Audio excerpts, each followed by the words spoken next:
Alhamdulillah, wassalatu wassalamu ala rasulillah wa ala alihi wa ashabihi wa mawalah. Dengan izin Allah subhanahu wa ta'ala, ikhwah sekalian, kita bisa kembali berjumpa untuk sama-sama melanjutkan pembelajaran kita terhadap ilmu ushul fikih yang kita coba lanjutkan ya dari kitab Taisir Ilmi Ushulil Fikih. Kita berharap bisa menyelesaikan pembahasan kitab yang sudah kita mulai ini. Adapun setelah kita selesai kitab ini ya bisa kita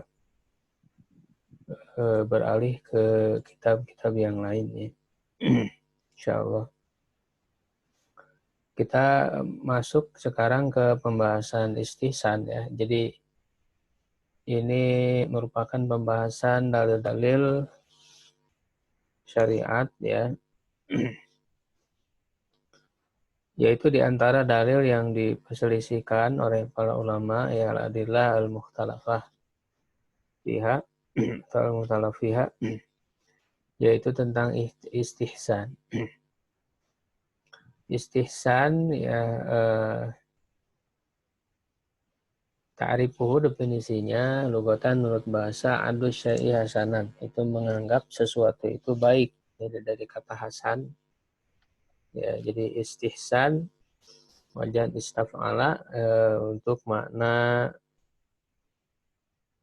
menganggap ya, menganggap atau menilai sesuatu itu baik. Wa amma istilahan, adapun menurut istilah, faqad ihtalafal qailuna bihi fi ta'rifihi, orang-orang yang berkata, maksudnya para ulama berbeda pendapat dalam definisinya. Wa hasilu amrihi, dan kesimpulannya ya'udu ila ya, kembali kepada tarki wajhin min wujuhil ijtihadil jariyah, meninggalkan suatu bentuk ijtihad yang berjalan alal qawaidi, di atas kaidah-kaidah, kal qiyas, seperti qiyas, awil qaidati syari'iyah, atau kaidah syari'iyah al-kulliyah ya, secara keseluruhan. Kaidah-kaidah kulli ya, kaidah-kaidah umum ya di dalam syariat. Liwajhin ya, karena suatu bentuk atau suatu alasan bada ya, yang nampak lil mustahid, bagi seorang mustahid, annahu aqwa, bahwa keluar dari kaidah umum tersebut dia adalah lebih kuat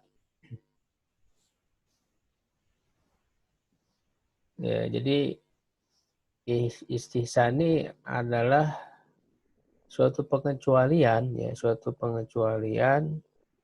Di sini nanti ada dua macam ya, yaitu beralih dari kias yang jali, yang jelas, kepada kias yang khafi ya, yang tersembunyi. Ataupun pengecualian dari penerapan kaidah-kaidah umum. Nah, nanti kita akan lihat contohnya. Wa min amsilatihi allati tuwadihul maqsuda bihi indal qaili bihi. Di antara contoh yang memperjelas maksud dari istihsan itu menurut orang yang memang berpendapat menjadikan istihsan itu sebagai dalil ya. Yang pertama ya, lau qala insan, kalaulah seorang manusia berkata, mali sodakoh, hartaku itu adalah sodakoh. Fal aslu, maka secara asal, an yata sodakoh bikulli malin indahu, dia bersedekah dengan seluruh harta yang ada atau yang dia miliki ya. Walakin khussa bil mali ladzi fihi zakah, tetapi dikhususkan dengan harta yang ada zakat padanya, istihsanan, sebagai bentuk istihsan. Kama fi qoulihi ta'ala, sebagaimana dalam firman Allah Ta'ala, khudh min amwalihim shadaqatan, ambillah dari harta mereka sedekah. Ya, sedekah di sini maksudnya zakat. Ya, yang dimaksud di dalam ayat ini ya. Jadi kalau kita lihat secara lafaz mali sedekah, hartaku adalah sedekah. Secara asal seluruh hartanya berarti sedekah. Ya, berarti berupa sedekah ya. Nah, tetapi dikecualikan yang termasuk zakat. Nah, ini kan keluar dari keumuman lafaz ini ya, keumuman lafaz orang mengatakan mali sedekah ya, dikecualikan zakat. Ya, dengan pengecualian zakat tersebut ini dianggap sebagai bentuk pendahlilan dengan istihsan. Tapi nanti penulis akan mengomentari sendiri apa yang beliau beri contoh ini ya. Kemudian yang kedua, lau qara al-musalli ayat sajdatin fi akhiri surah. Kalau seorang yang sholat membaca ayat sajdah di akhir surat, fal qiyas, maka secara qiyas an yaztazi'a biruku'i, ya dia membalasnya ataupun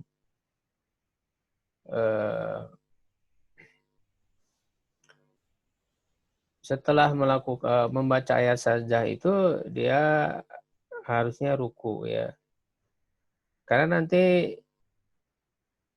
secara bahasa ini menurut madzhab Hanafiyah bahwa sujud bisa bermakna ruku ya, harusnya dibalas dengan ruku. Ya, disikapi dengan ruku ya setelah membaca ayat sajdah ini. Tetapi merupakan istihsan ya, walakinahu yasjudu laha ya, tetapi dia bersujud. Ya, sujud untuk ayat sajdah itu. Jadi setelah membaca ayat sajdah di akhir surat ya, misalnya surat Al-Alaq, harusnya kan setelah selesai surat dia ruku. Tetapi dia sujud ya karena membaca ayat sajdah. Nah, itu dianggap dengan dasar istihsan. Tapi nanti kedua contoh ini digugurkan sendiri oleh penulis ya. Nah, sebenarnya yang sering dijadikan contoh ini yang nomor 3 dan nomor 4 ya, khususnya oleh yang memperlakukan dalil istihsan ini adalah khususnya mazhab Hanafi ya. Nah, ini contoh yang sering disebutkan oleh para ulama di mazhab Hanafi ini yang nomor 3 dan nomor 4. La waqafa insanun adon zira'iyatan, kalaulah seorang manusia, maksudnya seseorang mewakafkan tanah pertanian. Fahal yadkhulu fil waqfi hakul masili ya wa syurbi wal mururi taba'an ya wala tahtaju ila nasi alaiha indal waqfi. Ya, jadi kalau seseorang mewakafkan suatu tanah ya pertanian untuk ditanami di sana, dari segi redaksi ya yang dia sebutkan dalam wakaf, dalam akad wakafnya itu dia hanya mewakafkan sebidang tanah itu saja. Nah, lalu apakah juga masuk ke dalam wakaf pengairannya ya, aliran airnya, lalu juga untuk minum ya, air untuk minum ya, dan juga jalan untuk lewat ya, galengan gitu ya, ada jalan untuk lewatnya, apakah itu termasuk ataukah tidak ya, sedangkan di dalam lafaz ya akad wakafnya tidak disebutkan dan tidak butuh kepada nas, maksudnya kepada teks ya yang ada di dalam akad wakafnya itu. Nah, untuk menjawab ini di sini ada dua kias ya, tajadzaba hadhil masalata kiasan. Ada dua kias yang saling tarik-menarik dalam permasalahan ini. Ahaduhuma jaliyun qarib ya, yang pertama itu yang jelas, yang dekat. Wal akhar khafiyun ba'id, dan yang lainnya, yang satunya lagi Itu tersembunyi jauh kiasnya itu. Fal qiyasul jali, kias yang jelas itu annaha la tadkhulu fil waqfi. Nah, kias jalinya, kias yang lebih jelasnya, hal yang tadi itu aliran airnya, lalu tempat lewatnya, ya, jalan untuk lewatnya dari tanah pertanian tersebut tidak termasuk wakaf, ya, karena dia dikiaskan dengan perdagangan. Jadi kiaskan dengan perdagangan ini yang lebih nampak, ya, yang langsung bisa ditangkap secara cepat, ya, oleh akal itu. Ya, apa yang menyamakan keduanya antara wakaf dan jual beli? Lianna kulla minal waqfi wal bai' ikhraju milkin min malikihi. Itu persamaannya. Yaitu mengeluarkan kepemilikan dari orang yang memilikinya. Ya, orang yang wakaf berarti kan dia mengeluarkan kepemilikannya itu dari pemiliknya, sudah bukan miliknya ketika diwakafkan. Begitu juga orang menjual, ketika sudah dijual berarti miliknya itu sudah keluar dari pemiliknya. Nah, ini kias yang jali. Nah, sedangkan ada lagi kias yang berarti kalau disamakan dengan perdagangan, maka tidak masuk ke dalam wakaf itu jalan, ya, untuk lewat, ya, terus juga airnya, ya, untuk mengairinya. Ya, nah, sedangkan qiyasul khafi annaha tadhulu fil waqfi min ghairi ihtiyajin ilan nasi 'alaiha qiyasan 'ala ijarah.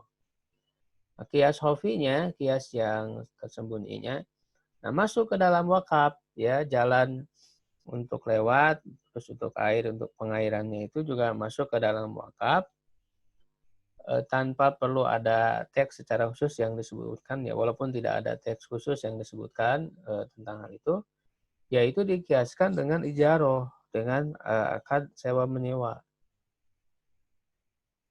Ya, li'anna kulla minal waqfi wal ijaroh, karena masing-masing dari wakaf dan meminjamkan. Nah, kalau meminjamkan kan tentu tidak keluar miliknya, itu tetap milik pemiliknya kan gitu. Hanya menyewakan saja. Maksudnya menyewakan, ya, ijaroh itu. Nah, apa yang menjadi persamaannya, yaitu al-intifa, bisa dimanfaatkan. Ya, jadi ketika misalnya menyewakan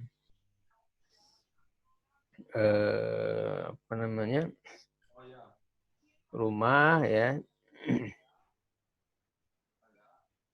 ya, ataupun tanah pertanian tadi itu tentu juga sekaligus dengan pengairannya, dengan jalannya, ya, rumah dengan sumurnya misalnya untuk bisa mendapatkan air, ya, untuk kebutuhan. Ya, karena yang dimaksudkan dari akad itu adalah bisa dimanfaatkan. Nah, jadi kalau disamakan dengan menyewakan berarti mewakafkan sebidang tanah juga masuk ke sana pengairannya, galengannya, ya, untuk bisa berjalan di jalan itu, karena supaya bisa dimanfaatkan tanah pertanian tersebut. Karena kalau tanpa mewakafkan hal yang berkaitan dengannya tadi itu akan menjadi sulit untuk bisa dimanfaatkan. Ya, walau istajaro insanun ardon fi habi rumain, kalau seorang menyewakan suatu tanah, ya, yang di dalamnya ada sumur, ya, tentu falahul intifa bima'il bi'ri bimuktado akdil ijaro. Tentu dia boleh untuk memanfaatkan sumur tersebut, ya, sebagai tuntutan dari akad menyewakan tadi itu.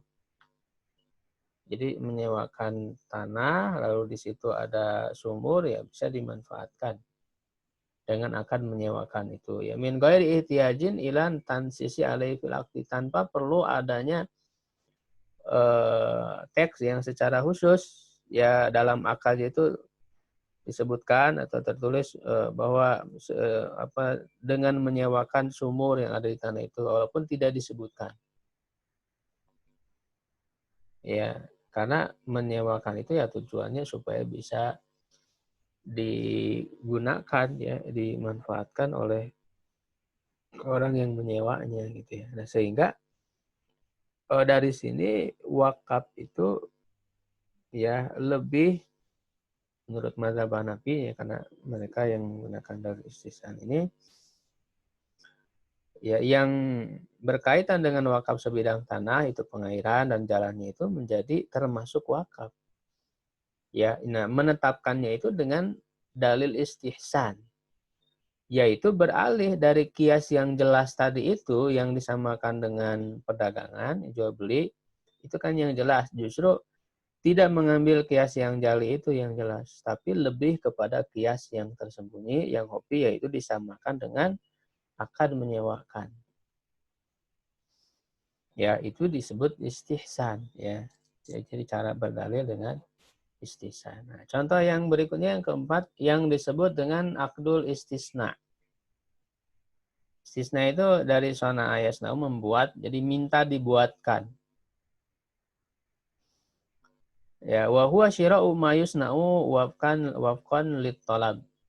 Yaitu membeli apa yang akan dibuat sesuai dengan permintaan. Jadi membeli sesuatu, tapi barangnya belum ada, belum jadi.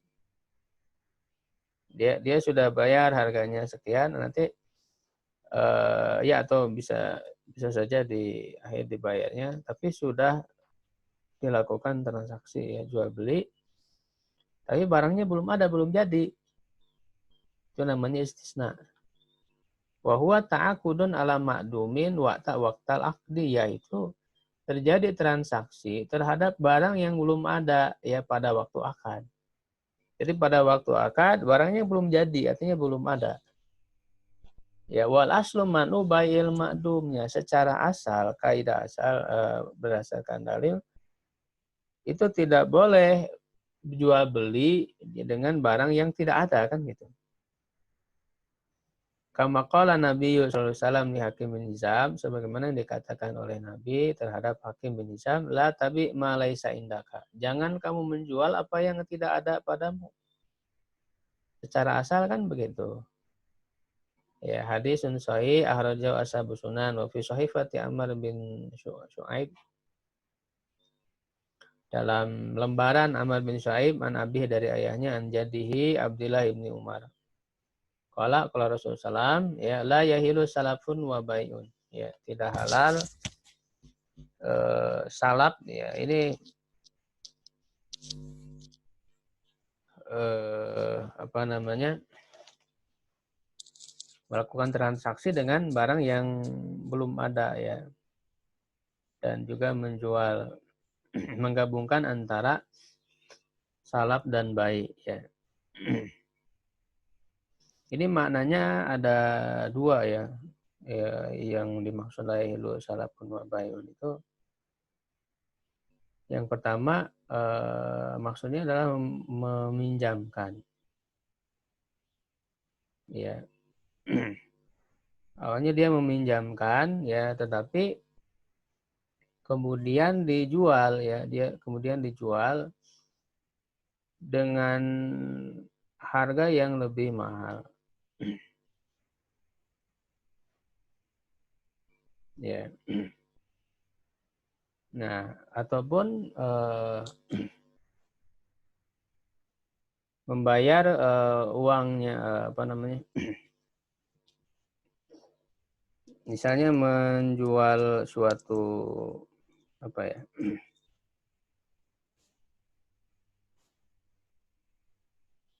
Menjual suatu rumah ya atau jadi intinya salaf dan bai ini dia menggabungkan ya antara akad menjual dan juga meminjamkan. Ya, nah dia meminjamkan itu karena memang akan dibeli. Ya, akan dijual. Ya, begitu.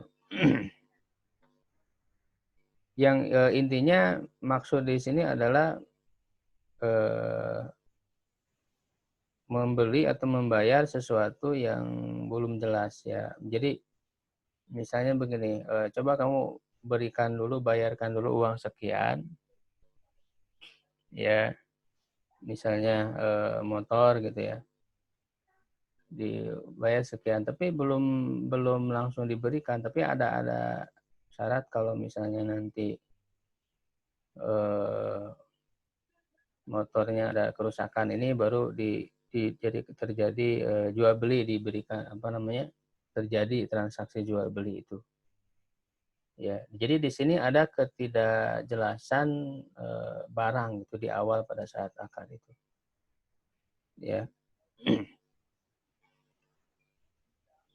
Jadi ini menunjukkan secara asal salaf di sini adalah barangnya itu belum jelas, belum ada di awal gitu. Jadi transaksi sudah duluan gitu ya. Jadi tadi transaksi jual beli, tapi di awal dia malah dipinjamkan dulu kepada orang yang membelinya, itu dia saya pinjamkan dulu ya. Jadi belum langsung diambil ya, barang yang dia beli itu belum terjadi jual belinya di awal itu. Ya, jadi di situ ada dia itu meminjamkan ataukah sudah terjadi jual beli gitu. Ya. Jadi di situ ada ketidakjelasan barang intinya itu di awal itu, padahal akad jual belinya sudah terjadi. Ya, nah maka ini menjadi kaidah yang umum, tidak boleh menjual barang yang tidak ada, ya itu secara umum. Wala syartoni fi bai'in, dan juga tidak boleh ada dua syarat dalam perdagangan. Apa dalam jual beli ya. Wala ribhu malam yadman, tidak boleh ada keuntungan yang tidak ada jaminan. Wala bai'u ma laisa indak, ini sebetulnya yang jadi yang ya, tidak menjual apa yang tidak ada padamu. Hadisun hasan akhrajahu ashabus sunan, ya dikeluarkan oleh ashabus sunan. Fajaza al istisnaan minal qaidah bil istihsan. Nah, jadi akad istisna ini dikecualikan dari larangan menjual yang tidak ada.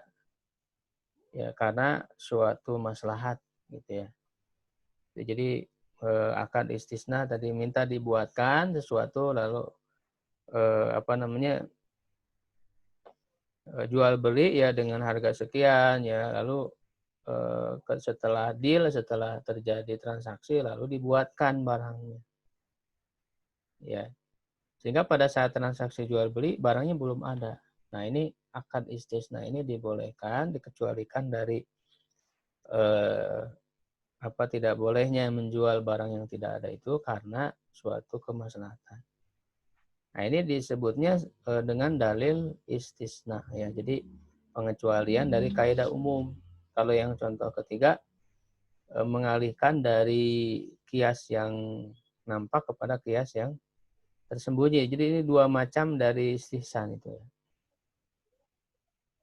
Hadil amsilah ya, ini contoh-contoh ini kata penulis menjelaskan metode ya orang-orang yang berpendapat dengan istihsan wa tahqiq. Nah, ini menurut pandangan penulis yang lebih benar kata beliau, an-shawab fi ahkamil amsilah madhkurah mudrakun min wujud dhahirah. Contoh-contoh di atas itu yang disebutkan diketahui dengan cara-cara yang jelas tanpa butuh kepada istilah istihsan. Ya, dua misal yang pertama ya la yusalam ya, hukum pada keduanya tidak bisa diterima kata beliau. Karena menghususkan perkataan orang yang berkata hartaku adalah sodako dengan yang disebutkan tidaklah benar karena secara asal adalah umum. Kecuali orang yang berkata itu memaksudkan hal itu setelah meninggalnya, maka itu menjadi wasiat. Jadi menurut beliau disebutkan sebagai sodako ya sudah sodako semua tanpa dikecualikan. Nah, contoh yang kedua itu permasalahan ta'abudi ya, secara asal yang digunakan itu adalah hakikat secara syariat yang dinamakan sujud ya sujud ya. Tidak dimaksudkan ruku kecuali dalam bahasa. Kalau secara bahasa bisa saja makna sujud itu ruku. Ya, tapi kata beliau hakikat syariah muqaddamatun ala hakikat lugawiyah. Hakikat secara syariat itu lebih didahulukan daripada hakikat secara bahasa. Khilafan lil Hanafiyah, berbeda dengan Hanafiyah. Wa yakunu mutanawilan lis sujudi la liruku ya. Jadi lafaz sajdah ya, ayat sajdah itu mengandung mana ya untuk sujud bukan ruku, binasi dengan nas lal bil istihsanil mubham al makna. Tidak dengan istihsan yang maknanya tidak jelas. Ya, jadi beliau penulis menyanggah sendiri contoh yang beliau kemukakan ya, dua tersebut.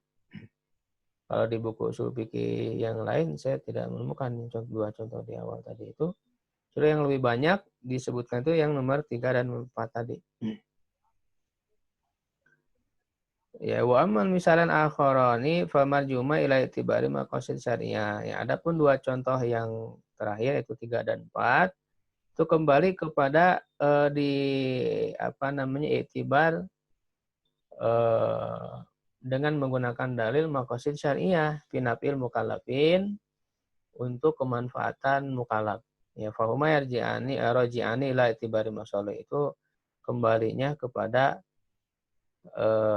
memberlakukan kemaslahatan ya wa hadzal ladzi salakahul malikiyah, ini yang ditempuh oleh malikiyah fi mislihatain suratain ya dalam yang semisal dengan dua bentuk ini wasatil kalam ala dalil maslah, akan datang dalam pembahasan dalil maslah. Wala takadu taruh di masalah istisan misalnya sohian yati ala ta'rifin sohih. Ya hampir kamu melihat masalah istisan ini sebagai contoh yang sohih dengan definisi yang sohih. Tapi cukuplah bahwa orang yang berpendapat dengan istisan itu itorobu, kata beliau. Mereka goyah ya. Tidak kuat pendiriannya ya di dalam istisan. Hatta adu suaron minal akam sabita binas. Sampai mereka menganggap bentuk-bentuk hukum yang ditetapkan oleh nas itu sebagai istihsan. Jadi penulis lebih cenderung menolak ya istilah istihsan ini. Karena sesungguhnya istihsan itu sendiri ditetapkan oleh dalil ya, oleh Al-Quran atau sunnah atau ijma dan lain. Jadi tidak perlu diberi istilah istihsan. Nah, cuman ulama-ulama Hanafiyah menyebutnya itu sebagai istihsan. Warafi urayatul istidad bihumul Hanafiyah, itu mazhab Hanafi ini yang mengangkat bendera ya berdalil dengan istihsan. Waqabbala Syafi'i. Nah, tapi lain halnya berbeda dengan Imam Syafi'i ya. Wa'an karodali kabisyidah, dia mengingkari dengan kuat. Hatta qala rahimullah, sampai Imam Syafi'i mengatakan inamul istihsan taladud. Istihsan itu taladud. Hanyalah sebagai membuat orang itu bersenang-senang saja ya, dalam arti dianggapnya sebagai yang muncul dari hawa nafsu seseorang, jadi dari pemikiran seseorang gitu tanpa ada dalil. Jadi menurut mustahid baik itu menjadi baik. Ya, nah, walahu kitabun sonafahu samahu ibtalal istisan. Dia memiliki buku yang dia namakan dengan batalnya atau gugurnya dalil dengan istisan. Bahwa dimna kitabil itu ada di dalam kitab al-um ya, termasuk bagian dari yang terdapat di dalam kitab al-um ya Imam Syafi'i. Wa minal ulama man qasada talatub ma'al Hanafiyah fi madhabihim. Di antara ulama ada yang memaksudkan untuk talatub, melakukan pendekatan ya, dengan Hanafiyah dalam madhab mereka dalam permasalahan ini. lalu mengklaim apa yang ataupun mengalihkan ya apa yang menjadi celaan Imam Syafi'i ya dan juga kerasnya pengingkaran beliau terhadap istihsan itu kepada berbicara dalam agama semata-mata hawa. Jadi yang dimaksud Imam Syafi'i dalam perkataan beliau yang lain man istahsana faqad syara'a. Siapa yang melakukan istihsan dia membuat syariat sendiri. Jadi yang ditentang itu maksudnya istihsan menurut pemikiran sendiri gitu ya, tanpa ada dalil. Nah, sedangkan Hanafiyah tidak memaksudkan hal itu dengan istihsan. Ya, beliau dalam mazhab Hanafi istihsan itu ya harus ada landasan dalilnya. Wa minhum man qala, di antara mereka ada yang berkata inaman qarahu Syafi'i min jihatil abdi mustaqbihan an yaqula al-qail astahsinu wa yusubuhu lid-din. Ada yang berkata Imam Syafi'i hanya mengingkari istihsan itu dari segi lafadznya saja. Beliau tidak senang dengan lafadz istihsan, lalu dinisbatkan kepada agama, jadi menganggap baik. Nah ini sebenarnya yang saya lihat di kitab lain seperti Al-Wajiz, Syekh Abdul Karim Zaidan itu lebih sebenarnya Imam Syafi'i menolak istihsan dengan pengertian yang sebetulnya berbeda dengan yang dimaksud oleh mazhab Hanafi. Ya, sehingga ini perbedaannya hanya peristilahan saja ya. Secara hukum seperti dalam contoh yang kita sebutkan nomor 3 dan 44 itu dalam mazhab Malik tadi disebutkan ini menyebutnya dengan dalil maslahat gitu ya. Sedangkan Hanafiyah dengan menyebutnya dengan istihsan. Ini hanya perbedaan istilah saja. Secara makna sebetulnya menerima gitu. Ya, itu yang lebih saya kira yang lebih bisa diambil kesimpulan dari masalah istihsan ini. Ya, tapi di sini penulis mengingkari ya. I'tidan an alil ilmi matlub wa dzabu anhum wajib. I'tidar ya pemberian udzur ya. Jadi menerima gitu alasan dari Hanafiyah ini ya, dari para ahli ilmu itu ya dituntut ya, dan juga wadzabu anhum wajib ya, menghindarkan mereka dari kejelekan itu wajib ya, karena itu kan para ulama tidak mungkin berbicara tanpa ilmu. Wa idza kana aslul istihsanil hanafiyah ya dalil. Kalau asal istihsan madzhab Hanafi itu kembali kepada dalil, al hujah idan fi dalil la fima samu istihsanan. Kata penulis, hujah kalau memang berdasarkan dalil ya sudah, hujahnya ke dalil itu, tidak kepada apa yang mereka sebut sebagai istihsan. Mim harufi dobtihi, yang membuat mereka bingung di dalam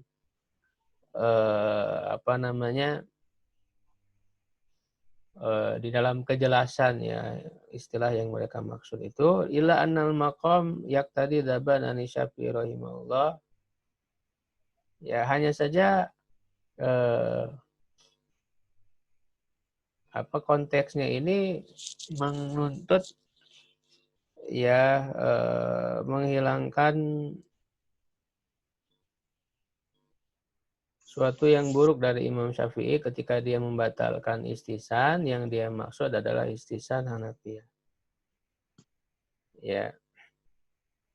Nah, justru kata penulis yang dimaksud dengan istihsan yang disebut Imam Syafi'i ya dalam rangka menyanggah istihsannya Abu Hanifah. Ya mazhab Hanafi ini ya, Abu Hanifah.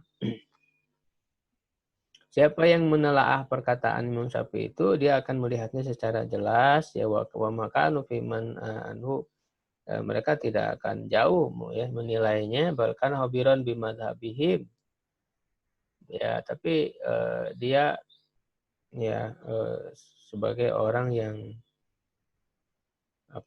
secara jelas menyatakan terhadap mazhab mereka ya.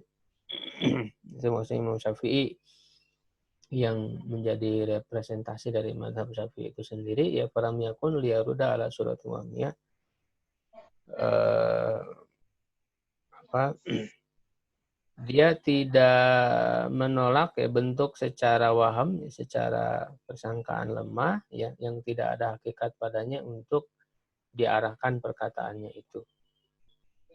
Ya, jadi maksudnya apa yang dibantah oleh Imam Syafi'i ini jangan dialihkan maknanya gitu kata beliau. Justru Imam Syafi'i menyebutkan itu dalam rangka menyanggah mazhab Hanafi dalam memperlakukan istihsan itu. Ya, inna Syafi'i wa man wafaqu inna mastakul abdul istihsan fa hadha khata kata beliau. Ya, jadi memaksudkan Imam Syafi'i hanya menganggap jelek dari segi lafaz istihsannya saja ini adalah salah karena Imam Syafi'i, Ahmad dan banyak dari para ulama lain menggunakan lafaz ini dalam perkataan mereka dan permasalahan mereka. Dan sahabat-sahabat mereka menyebutkan contoh dalam hal itu dalam ibarat. Jadi tidak semata-mata lafaz, tapi yang dibantah adalah memang istilah yang digunakan di dalam mazhab Hanafi. Ya. Fahum arfa'u min yakunu ankar istisan li mujarati lafzi. Mereka lebih tinggi ya daripada mereka sebatas mengingkari dari segi lafaz saja. Ya, tapi secara ini sebagai yang saya sebutkan tadi hanya perbedaan istilah saja. Ya, kalau mazhab Hanafi mengistilahkannya dengan istihsan, kalau di mazhab lain tidak. Ya, begitu wallahu alam ya. Itu tentang istihsan yang memang termasuk dalil yang diperselisihkan ya. Nah, kemudian ada lagi yang dinamakan dengan maslahat mursalah. Ya, nah macam-macam maslahat ya. Seluruh syariat dalam agama ini kembali kepada merealisasikan kemaslahatan yang tiga.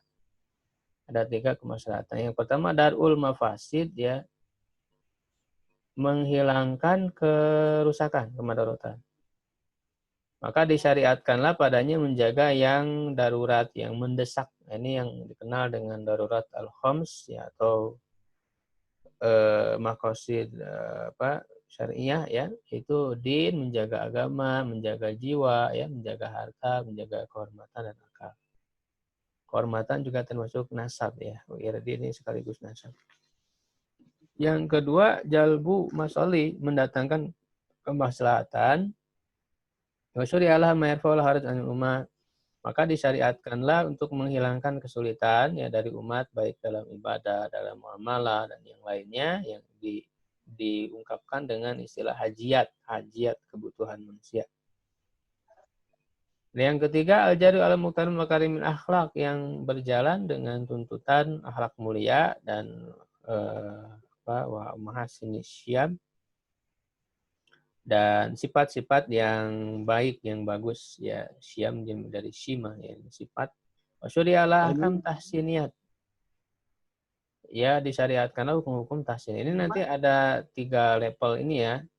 Jadi kalau bahasa kita daruriyat itu kebutuhan primer ya. Kalau hajat itu sekunder. Kalau tahsiniyat itu tersier ya. Hanya pelengkap saja kalau tahsiniyat itu. Jadi seluruh syariat tujuannya adalah kemaslahatan. Nah, lalu kemaslahatan tersebut ada 3 ya. Dari segi kemaslahatan itu dinilai maslahat atau tidak oleh syariatnya. Yang pertama, maslahat mu'tabarah hilati tabarah syari fasyaraka min ajriha wa qaidah syar'am fiha. Yaitu dianggap ya, dinyatakan secara jelas oleh syariat ya, dalam hukumnya ya, menjadi syariat, kaidah syariat yang umum. Di sini rujahan janim maslafi alal mafsadah. Ya, dikuatkanlah sisi kemaslahatan dari kemafsadatan ya, seperti dalam menjaga daruriyat tadi yang 5, agama, jiwa, harta ya, kehormatan dan juga nasab ya, dan juga akal. Seperti mensyariatkan jihad, membunuh orang yang murtad, itu tujuannya untuk menjaga agama. Kisos ya, diberlakukan kisos untuk menjaga jiwa, karena dengan adanya kisos orang tidak dengan mudah membunuh orang lain. adanya had mencuri ya untuk menjaga harta supaya harta manusia terjaga. Adanya had zina dan juga menuduh orang berzina untuk menjaga kehormatan, termasuk nasab juga. Adanya had meminum khamar untuk menjaga akal, karena khamar itu bisa merusak akal. Sebagaimana juga membolehkan jual beli nikah untuk kebutuhan. Nah, ada maslahat mulqat, maslahat yang diabaikan ya, tidak dianggap sebagai maslahat ya. Ini yang berbeda dengan maslahat mu'tabarah di atas. Nah, walaupun dia dinamakan maslahat tapi syariat tidak menganggapnya sebagai maslahat. Ya, nah, macam ini kadang ada ya, tapi syariat tidak menganggapnya karena lebih dominan kemafsadatannya. Karena kaidah syariah secara umumnya itu di sini berarti menguatkan mafsadat daripada maslahat. Seperti maslahat khamar, maslahat berjudi, ya itu ada maslahat. Tapi maslahat itu tidak dianggap oleh syariat. Ini yang disebut dengan masalah mulghah. Nanti sebetulnya wilayah pembahasannya di macam yang ketiga yang disebut dengan maslahat mursalah, dan itu nanti akan kita bahas insyaallah dalam pertemuan yang akan datang. Kita cukupkan sampai di situ ya. Allahu a'lam bishawab. Assalamualaikum warahmatullahi wabarakatuh. Salam.